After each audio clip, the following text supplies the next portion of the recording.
And welcome. As you might see, we're somewhere totally different now. We're not in Bali anymore.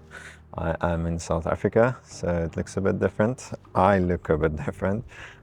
It's funny how the country where you are in has an effect on like your style and how you look and everything. Obviously, this is not going to fit in Bali, so a bit more depends on where you are. So today in this episode we will be doing the thing that we did in the previous one, which is the business success or failure calculator. And today I'll be evaluating my businesses, both of them, two of them, on this for you to get an idea of what is the score of a good business, what's the score of a bad business, and so that you can evaluate your business or your business idea to know whether it's going to work or not. So if you haven't watched the previous episode yet, this is part 2 of 2. So if you just want to watch this one, it's going to be quite a summary. It's not going to be as much in depth and detail as the previous one. So if you want more detail, go and watch that one and then you come back to this one. Or if you just want to watch this one, feel free to do so. So let's just dive in. I'm going to try and keep it short again. So we're going to start off with my short-term rental company. And just for those, I'm just going to be straightforward and upfront. At the end of this video, I will be offering everyone my software business, if anyone wants to do that. And you will see why, because the score of that one is just incredible. So for those that might have an idea, you can always continue with your own idea. Or if you don't have an idea or your idea's score, so the success rate of that business is not as good as you want it to be, I'll basically be giving you a near perfect one at the end of this video. So I'm just going to say that straightforward. This is not a sales video. I don't want anyone to feel like I'm trying to sell you on anything. I just want to be open and honest about it, that I will offer that at the end. So let's dive in. At the short-term rental company, we'll do this one first because I want you to see the difference in the scores.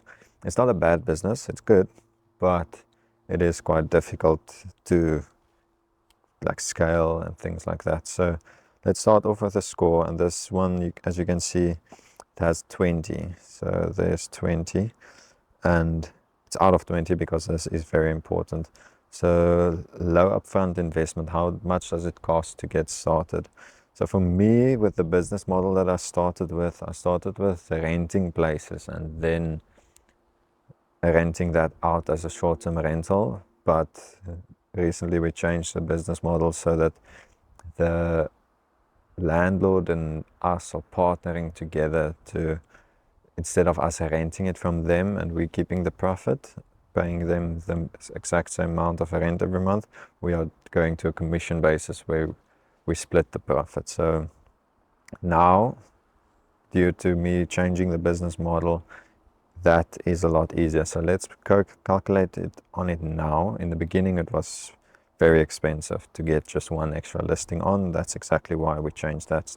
That's where I learned the lesson of how important it is to be able to get a business with as low little bit of upfront investment as possible, because the lower it is, the easier you'll be able to scale it. So now, I would say it does cost us a little because we need to buy bedding. There's certain things that we still supply for each listing. So upfront investment, if you want to start off and you want to get 5 listings, it is going to cost you some.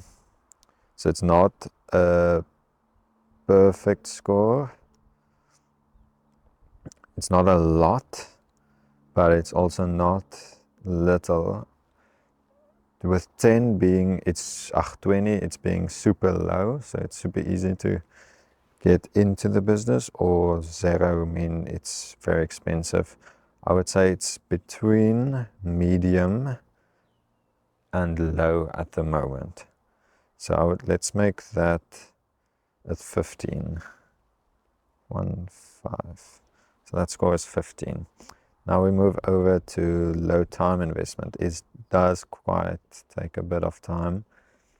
Not as much as other things, I would say, like software, things like that. software, obviously it takes like 6 months plus just to develop the software.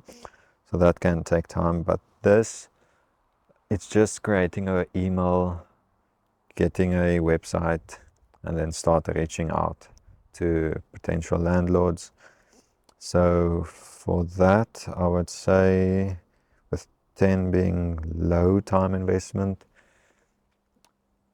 it's lower than others. So let's say it's about a 7. I'd say 7 is a good spot there.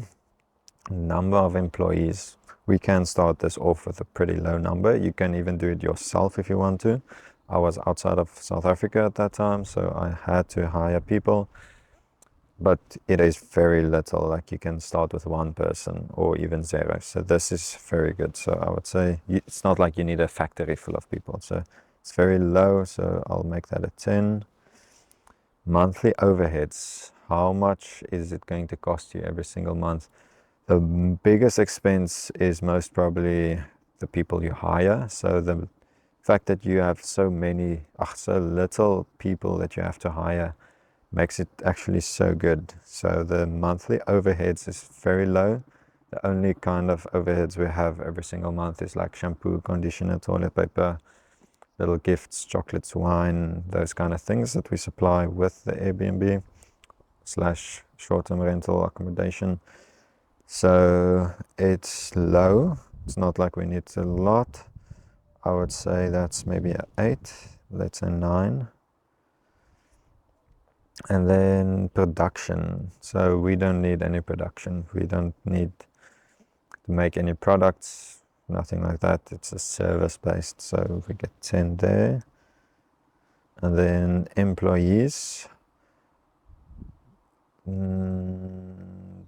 The employees, it's so easy like this. We're at the scalability section. I'll just keep that in mind. So employees, to scale the employees, it's quite easy. We can hire people. It is a little bit of a skill job. It's not a lot. It's not like they need an education, like some form of degree or anything like that. But they do need a little bit of training, which is not a lot, in order for them to be good. So scalability of employees, it's fairly easy. I would say, let's say that's a 8 out of 10. Because it's fairly easy to get them, just takes a bit of time. Let's stay in the scalability section before we move this way. So locations, we don't have physical stores, we don't have physical locations, so that's not difficult for us. We can make that a 10.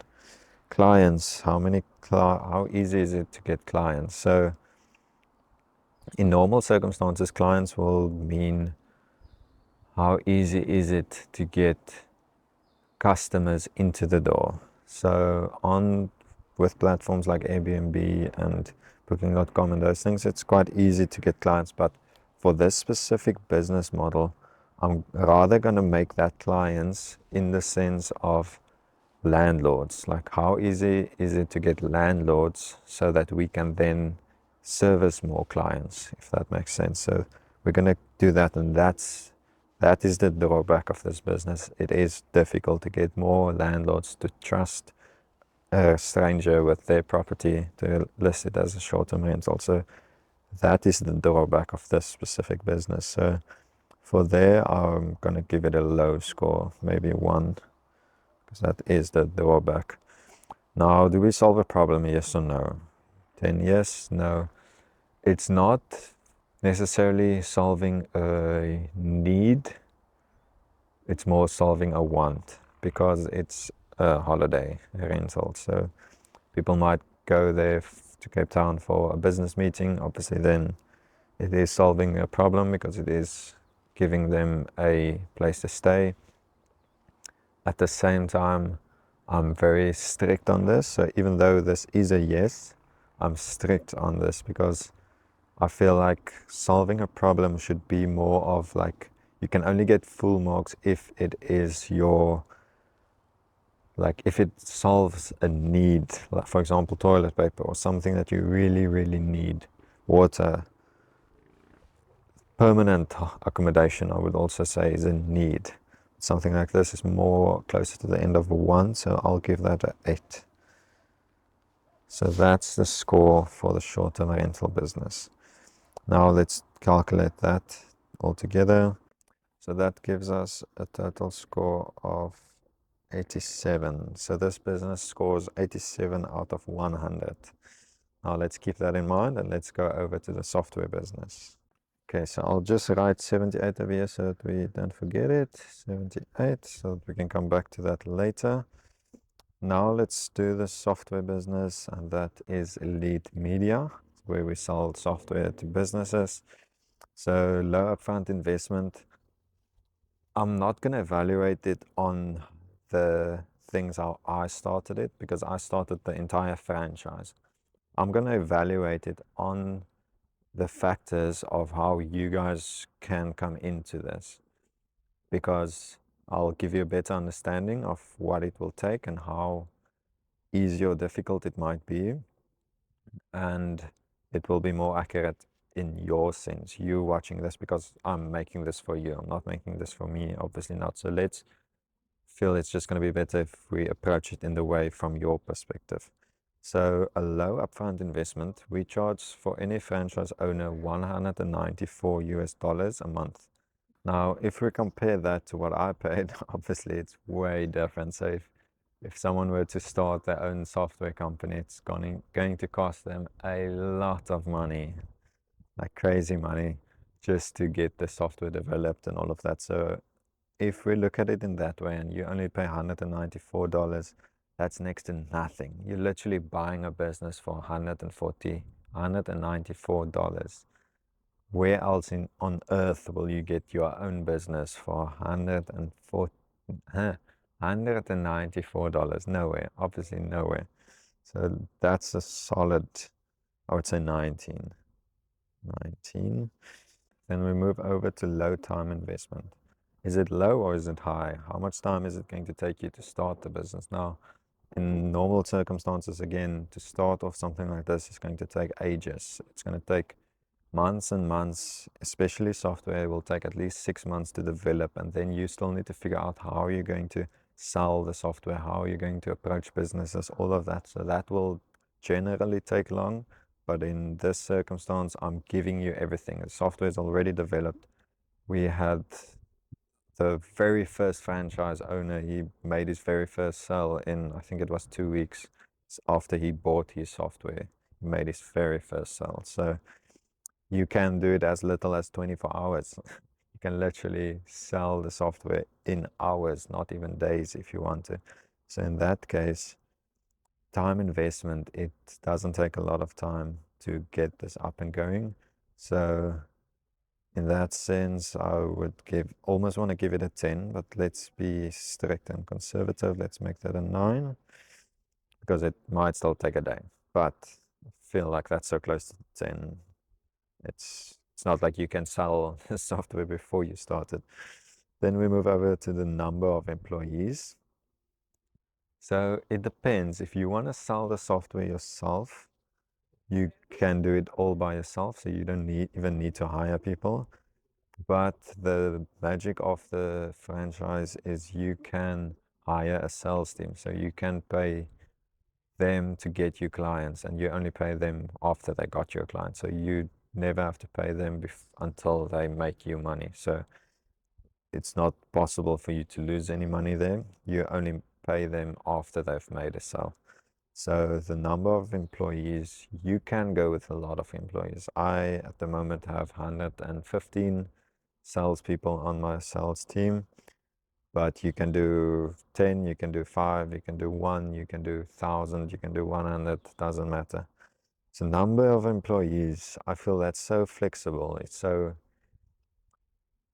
It doesn't matter. It's not like you need a factory full of 100 people to make the software, to make the product for you. So I feel like the barrier to entry is so easy there. I feel that deserves a full marks, definitely, because not only do you not need a full team, but you get the option to choose. Like, you can make your team as big or small as you want. So that's very nice. So full marks there. Monthly overheads. How much is it going to cost you every single month to keep this business going. I can tell you upfront, it's going to cost you $194. It's as simple as that. You don't have to pay any employees until they make a sale. Then only you pay them. So it doesn't cost you money more than that. So we also sell the software at $99 a month. That means that 2 clients, and there you got basically $194. Obviously, there's a 20% cut that goes to the franchise owner. The mother company, you get 80% of the sale and 40% goes to your sales team. Or if you make the sale yourself, you keep 80%. So in that case, a little bit more than 2 clients or 3 clients, then you are running a profit already. So monthly overheads is very low because it's only that $194. You don't even need to hire a massive team. You don't need a support team. You don't need an IT team, nothing. We supply that. That's included in that 20% that goes to us. And you don't even need to pay for that. If like that's not coming out of your pocket, your clients is paying for that. So that's again a very strong point. Monthly overheads, let's say I'm on the edge between 9 and 10 because it's not like you can start off for free. So let's make that 9 because it's not 0, 0. There is some price in it. And then production, or let's stay on this side for the solve the problem. Let's stay here before we go into scalability. So does it solve a problem? And yes, of course it does. The businesses are like this is helping the businesses to rank higher on places like Google or any other platform. Airbnb for my short-term rental company, it is helping them. So it is solving a problem for businesses. Do they need it to survive? Possibly not. Do they need it to succeed? Of course. So if they want more clients, if they want to grow their income, they do need this. So let's again, I'm being very conservative. I think someone else would have gave everything full marks, but I'm trying to be strict here. So let's go with 9. Now we move over to the scalability. Then production. For the scalability, how easy or difficult is it to produce more of whatever the product is?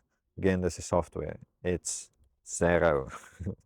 There's 0 production costs. There's no shipping fees. There's no factory. There's no warehouse. There's no storage, nothing like that. So the production, if you sell to 1 client or if you sell to 1,000,000 clients, you pay nothing more. It doesn't cost you more to produce more. So this is, I almost want to give this a 20, but we can't. So we give that a 10. Then employees. How many employees do you need? And how difficult or easy is it to get more employees in this business? So sales team, it's difficult to get good salespeople. It's easy to get salespeople, but difficult to get good ones. So that can differ. So I would say that's possibly the hardest part of this specific point in this business. That is the bottleneck. That is what might make it difficult to scale the business. It's not difficult, but that is the part of the business that is the least strong point. So every business will always have a strong point and a weak point. Obviously, we just want the strong point to be as strong as possible and the weak point to be as less weak as possible. So this one's weak point isn't that weak. There's other, like for example, that the accommodation business, to get more clients, that was extremely hard. With this, to get good employees, I'm sure you can go on LinkedIn or wherever and find people that are good with selling. So it is fair. It's not completely difficult, but that is, of all the points, I would say that's the most difficult in this specific business. So to get good employees that will be able to sell the software quite well, let's make that a 6 out of 10. So as you can see, all the others are near or full marks. That one is a little bit more than average. And then location is this, again, it's software, it's all online. You don't need physical locations, you don't need physical stores, you don't need warehouses, nothing. So that's full marks. Clients, how easy or difficult is it to get more clients? So for this business, again, to get more clients, it will obviously depend on the employees, the people that you have hired. Is it going to be difficult or hard for them to get you more clients? Also depends on you. How good is your own sales skills? Like, how good are you with selling clients on the software and all of that? So to get more clients, I would say it can be easy if you are good. It can be tricky if you still have a lot to learn. So in my case, obviously I believe my sales skill is out of the park, full home run. So for my case, I would have given myself a full mark there because I can just jump on a few calls now and I'll be able to get a few clients. For you, that might be different. So I almost want to say you can add your own score there. Qualify yourself. How well or easily will you be able to get more clients? And then from there, you will be able to know, okay, this is your score. And then you calculate your total and then you give yourself a score there for this business in your case. So let's do mine. Mine is again 10. So now we can calculate the total of this business. So that calculates to 92 out of 100. So this is a near perfect score. This is unheard of. If you get somewhere close to this number with any other business, then I think you might be a little bit too conservative. You're not strict enough with these numbers because it's nearly impossible to get a business with this good of a score, honestly. Like my accommodation business, which is 78, this is still a very good business. And this one is doing even better. Like, this is incredible. If you get a score, I would say near 80s, then it's a good business. If you get it over 90, that's incredible. Near 80s, good. I would say less than 60. If your score is less than 60, I would say don't go for that business. That's going to be very difficult to scale the business. It's going to be very difficult for you to be successful out of that business. And if you can choose two businesses, one is going to be easy to like grow and be successful, and the other one is hard. It's going to take you the same amount of time in both businesses, depending on time investment. But if it's not going to take you the same amount of time, it's going to take you, say, it's going to make up for that in money or some other investment. That's why we have the score, to calculate the average on all the factors. And with that, you'll be able to determine, is this business going to make you millions, or is this business going to make you hundreds or thousands? Obviously, we want to determine that, because if you're going to put in 1,000 hours in one business, let it be in a business with a very high score, because then after 1,000 hours, you will be a lot more successful than what you would have been in a business that with a lower score that generated you less money than the higher score business. That is exactly why for a very long time I spent 99% of my time in my software business, and I actually neglected my accommodation business. I know it could have made me more money if I spent more time in that, but I knew my time is more valuable per hour in my software business. So I would make more money every single month. My future will be brighter if I spend more time with the more successful business, or at least at that time, this business was making more money. And this is why you shouldn't always look at what business is making you more money. Look at what business has the most potential.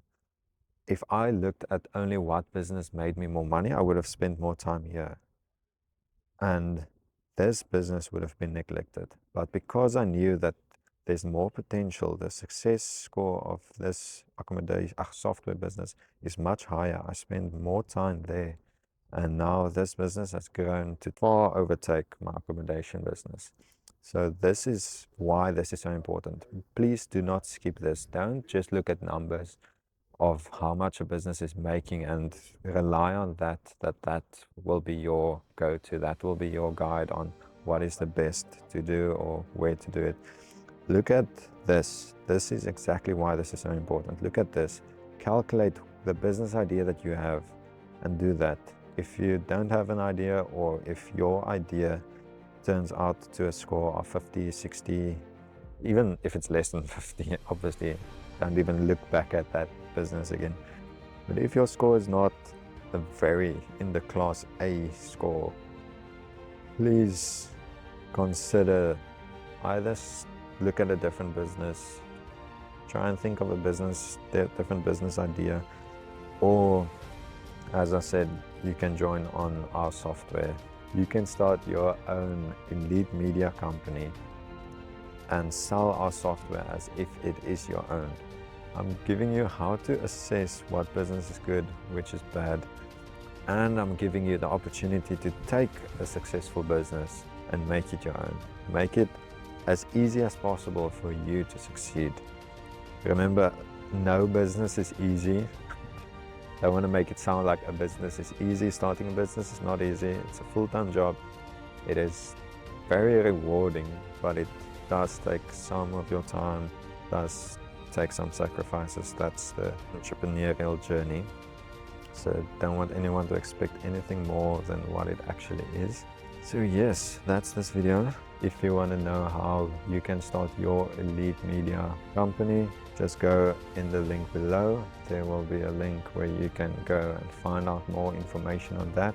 There's a video of me explaining to you exactly what it is on that exact same page, so you can watch that, see all the details there, and then we can take things from there. You can book a call with me. We can go into even more details, and you can explain to me exactly what you want. You can explain to me your past experiences, your skills that you have, everything, and we can determine together whether this will be a good fit for you and for us.